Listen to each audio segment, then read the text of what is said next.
This is Plant-Based Briefing. Plant-based companies should follow the Electric Vehicle Handbook, new report says, by Julieta Cardenas at sentientmedia.org. And I'm Marian Erickson. This is the Plant-Based Podcast where I curate, get permission, and narrate a variety of articles on plant-based and vegan living in about 10 minutes or less every weekday.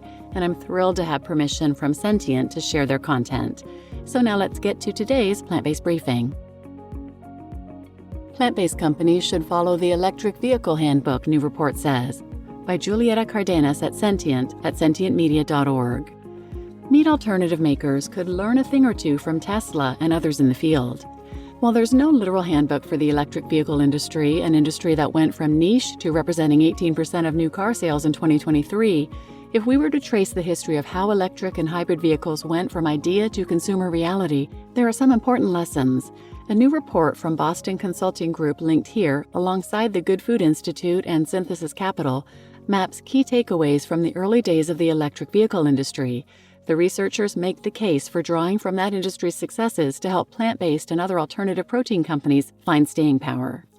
The two industries are indeed somewhat analogous. Both provide consumers with choices that are better for the environment while innovating on the traditional version of the product sold.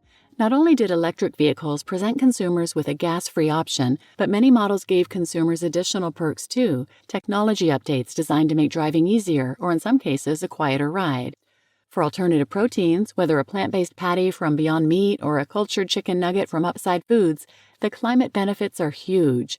The meat, dairy, and eggs we eat account for anywhere from 11 to 20% of greenhouse gas emissions, the higher end adding up to more than the combined carbon output of cars, motorcycles, and other passenger-light vehicles, according to the report. Yet the authors also point out that plant-based meats made up just over 1% of the total food and beverage retail sales in the U.S., not enough to make a significant dent in climate emissions. Some of the takeaways from the report are pretty straightforward. Matching price and quality are important, even if researchers disagree on how important. Ultimately, getting to a place where veggie burgers can outcompete factory-farmed meat requires a series of policy and funding tools, some of which are easier said than done. Subsidies helped electric vehicle sales. A global push to increase adoption of electric vehicles certainly helped the industry grow, even if that growth has now cooled. In 2022, the U.S. and other governments promised $40 billion in direct purchase subsidies for EVs, according to the International Energy Agency. Subsidies and other public support also helped boost growth for hybrids and all electric alike, from less than 0.2% of sales in 2012 to 18% in 2023. Cast a wide net for funding both private and public initiatives, the authors recommend, but keep in mind that food choices are deeply personal, so the researchers also point out the importance of not being too prescriptive about what Americans eat either. Policy can set ambitious climate targets. Setting ambitious reduction targets for industry emissions can help set a country on the right path. The European Union's CO2 standards require car emissions to fall 55% by 2030 and requires new car models to be zero emissions by 2035. While it's difficult to imagine the federal government setting similar targets for the meat industry, cities like New York and Washington do have goals for reducing emissions from the food they serve in schools and hospitals. One strategy for winning over policymakers might be to emphasize the benefits of these foods rather than the harms associated with conventional meat. In other words, set targets attached to increasing food security, reducing climate pollution, and creating jobs, the argument goes, rather than putting the onus on individuals. There's no real appetite, or no appetite at all within the alternative protein industry for policies that restrict consumers' food choices. Daniel Gertner, a business analyst at the Good Food Institute, tells Sentient. Training the workforce.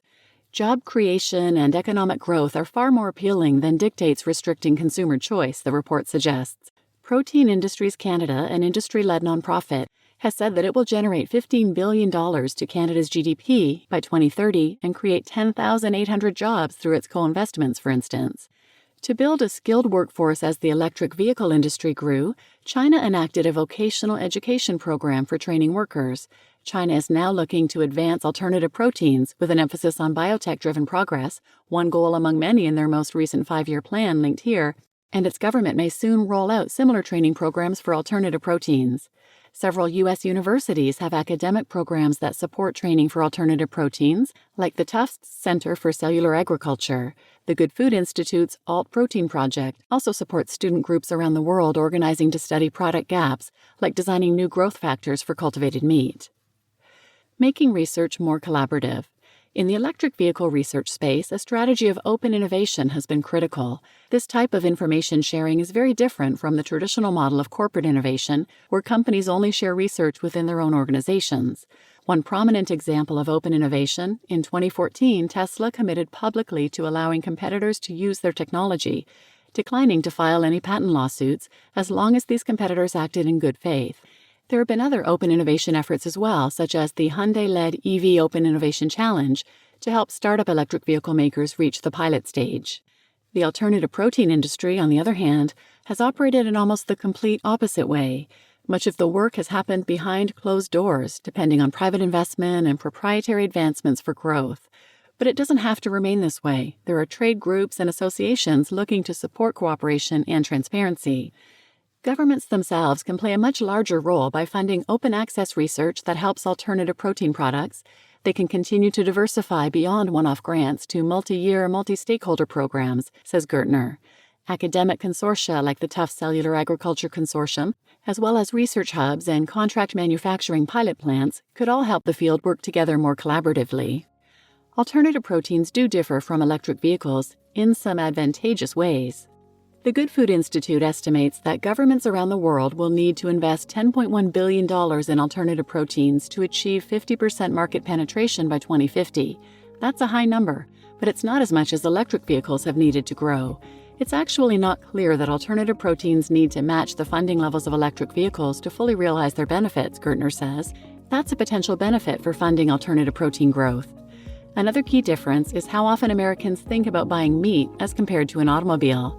Americans buy a car once every 8 years, but for packages of meat, it's closer to at least 48 times a year at the grocery store.